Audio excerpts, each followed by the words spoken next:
A new major update has arrived in No Man's Sky, the Swarm. Something is wrong in the skies. The traveler's soul is fragmented and a new enemy force is spreading across reality itself.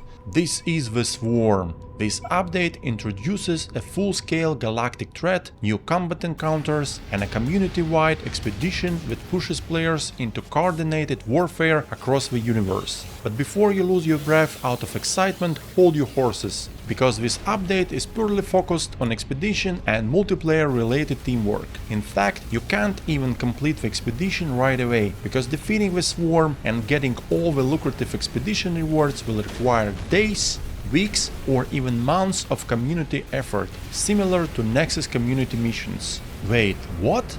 Yes, and let's dive into it. The Swarm update introduces a new universe-level threat built around new combat scenarios and coordinated enemy forces. Players will face swarms of fast and agile enemy drones, dangerous planetary swarmers on the ground, and a massive boss encounter known as a Hive of Glass. All of this is tied into the new Swarm expedition built around cooperation, progression, and community-driven objectives. This is one of the most collectively driven updates No Man's Sky has ever received.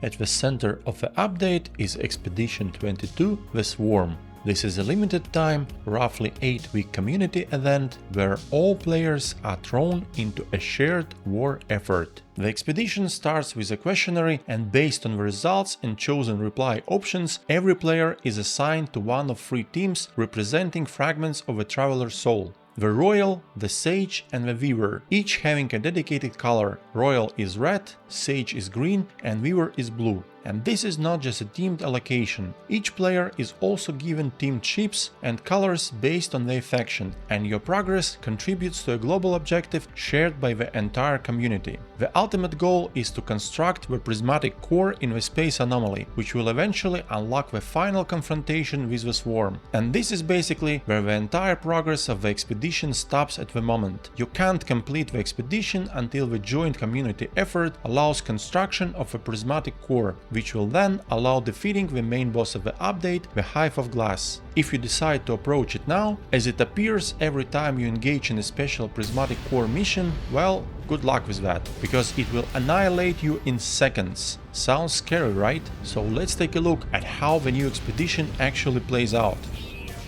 As usual, you can start via a new save or by using the expedition terminal aboard the space anomaly. Players who start via the terminal will have a significant advantage as soon as they reach the anomaly in the expedition, because the devs allow you to copy your multitool from the main save into the expedition, significantly improving your progress. The Starship copy is denied unless players use tools like save editors to bypass this restriction, which is already happening around day 1, so don't expect fair competition. Not in No Man's Sky multiplayer. Firstly, you have to locate your starship and then install 3 soul fragments designed specifically for this expedition to repair the starship. This requires gathering chromatic metal, Atlantidium, glass, silver and starbulb. Chromatic metal can be found in some minerals scattered around or refined from copper. Atlantidium is mined from purple crystals. Glass is refined from silicate powder, which you can get by digging the ground with the terrain manipulator. Silver can be found in deposits or in caves along with chromatic metal, but the most challenging part could be gathering starbulb, since it can be located far away from your starship. Then you get introduced to a new boss, the Hive of Glass, and its swarms of drones, which you have to defeat in a space battle. While it sounds like a full swarm battle, in reality it behaves more like a single target with swarm visuals, which is honestly a bit disappointing if you were expecting a true swarm combat scenario.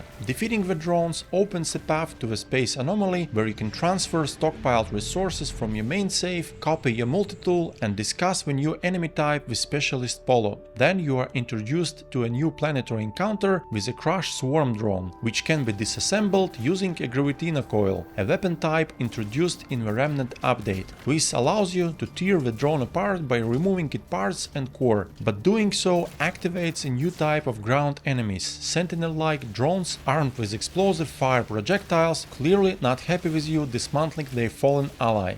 I didn't find them to be particularly strong, especially if you copy your primary multi-tool from your main save, but they are fun to fight and look really cool.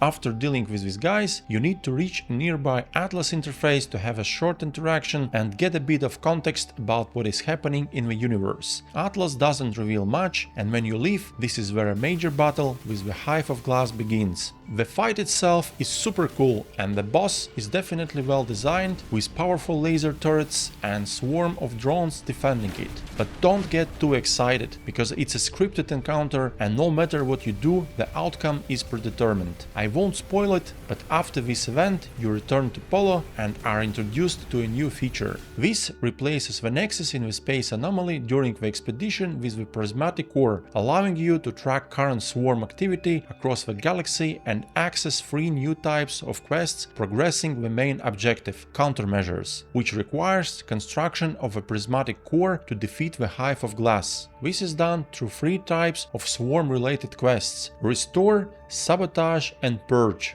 Restore adds +2 to all teams' total score and requires you to cleanse traces of a swarm by locating and clearing 3 buried swarm debris sites. Honestly, the most annoying one in my opinion. Sabotage decreases the total score of the 2 opposing teams by 1 and requires restoring a swarmer and extracting valuable data. Fast but kinda boring. Purge adds 3 points to your team's score and requires you to disassemble a swarmer with the Gravitino coil and defeat its guarding swarm drones. Probably the most fun one, because here you can actually eliminate those nasty fire drones. Although each quest contributes differently to the scoring of each team, they are limited to just 3 per day, pretty much like regular Nexus Quicksilver missions, so you don't have much choice here. Basically, everyone will just repeat these missions to push the overall score as fast as possible to complete the Prismatic Core and finally unlock the boss and the rewards. My guess is that players will be repeating the same types of missions over and over on randomly generated planets until the final score is reached. No idea how long it will take for the community to hit that objective, but the team with the most points will get its own version of a Prismatic Core constructed in the space anomaly in its color and design. The current color shown above the future construction indicates the leading team. I don't think this feature will be transferred into the core game to replace the Nexus. Most likely the devs will allow the winning team to enjoy their versions of the core for some time and then it will disappear once the expedition ends. For those of you who play No Man's Sky solo, no worries. This whole system may look like heavy team coordination, but in reality you can play the expedition completely solo even with multiplayer turned off and still contribute to the overall progression. So the team system is more about presentation and hype than actual dependency on hours. And that's basically the entire gameplay loop of the Swarm expedition.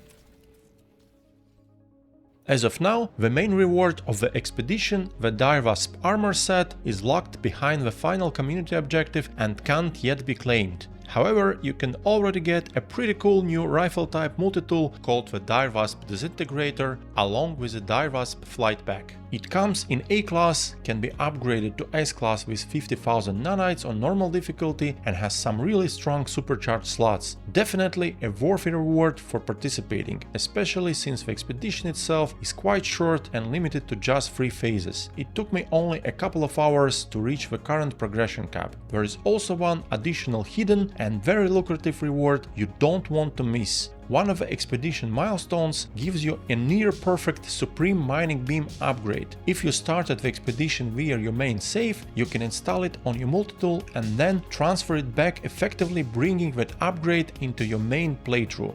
This approach is covered in my Ultimate Expeditions guide, where I explain how to obtain hidden rewards like this in detail. Make sure to check it out if you want to get all 3 copies of this upgrade into your main save using legitimate in-game methods. And if you are new to the game and not sure where to start, I also have a complete beginner guide for 2026 that will help you jump into this efficiently. Both guides will be linked at the end of the video. Overall, I think this is a really interesting new direction from the devs with this kind of community-driven concept. But what do you think about it? Let me know in the comments below. So let's unite and show this thread what happens when you come for our universe. We don't scatter, we don't fall, we fight. They came as a swarm to overwhelm us, but they got it wrong. We are not just travelers, we are the swarm, and this universe is ours. Thanks for watching, like and subscribe to support the channel, and I'll see you in the next one. OODA out!